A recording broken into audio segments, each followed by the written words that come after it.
Chilli లాంటి spicy red ear ring చేద్దాం రండి. ఎపెక్సో కాంపౌండ్ అండ్ పౌడర్ తీసుకుని ఎపెక్సో కాంపౌండ్ ఫుల్గా మిక్స్ చేసేయాలి. కంప్లీటెడ్ మిక్స్ అయిపోయిన కాంపౌండ్ తీసుకుని చిల్లీ షేప్లో మౌల్డ్ చేసేసుకోవాలి. Wow Teju, chilli ear ring కొత్తగా ఉంది. వావ్, అవును, చిల్లీ అనేది ఏ కలర్ స్టోన్స్ యూస్ చేస్తున్నాం ఆ కలరే బేస్ కలర్ కింద యూస్ చేసి అప్లై చేసాక ఫుల్ స్టోన్స్ అనేవి స్టిక్ చేసాక టాప్ అనేది వైట్ స్టోన్ యూస్ చేశాను. దీనికేమో రెడ్ స్టోన్స్ యూస్ చేశాను. టాప్ అనేది యాజ్ యూజువల్ వైట్ స్టోన్. చాలా స్మాల్ సైజ్ స్టోన్స్ అనేవి తీసుకోండి. మినిమం 0 సైజ్ స్టోన్స్ అనేది తీసుకోండి. చాలా గార్జియస్గా ఉంటుంది లుకింగ్ అనేది. మీరు అసలు అయితే సో స్టైలిష్గా ఉంటారు ఆ ఇయర్ రింగ్ పెట్టుకుంటే. సూపర్ ఉంటుంది. బ్యాక్ అనేది పిన్ అనేది అటాచ్ చేస్తా. Wow Teju, so cute, you look angel, so pretty ear ring.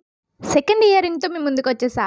దీనికి స్టోన్స్ నేను రిక్వైర్మెంట్స్ చూపించినవి అన్నీ తీసేసుకోండి. చాలా సింపుల్గా అయిపోతుంది. జస్ట్ గ్లూ పెట్టేసి కుందన్ అనేది అంటించేసి లైమ్ స్టోన్ అనేది చుట్టూరు అంటించండి. చాలా సింపుల్గా అయిపోతుంది. తేజు, అవునా, అంత సింపుల్గా అయిపోతుందా? నేను పెట్టుకోనా ఇయర్ రింగ్స్ ఇవి? నీకే ఇస్తాంలే, పెట్టుకుంది. కానీ లుకింగ్ ఎలా ఉంది కామెంట్ చేసేయండి. అండ్ లైక్ చేయండి, షేర్ చేయండి, సబ్స్క్రైబ్ కూడా చేయండి.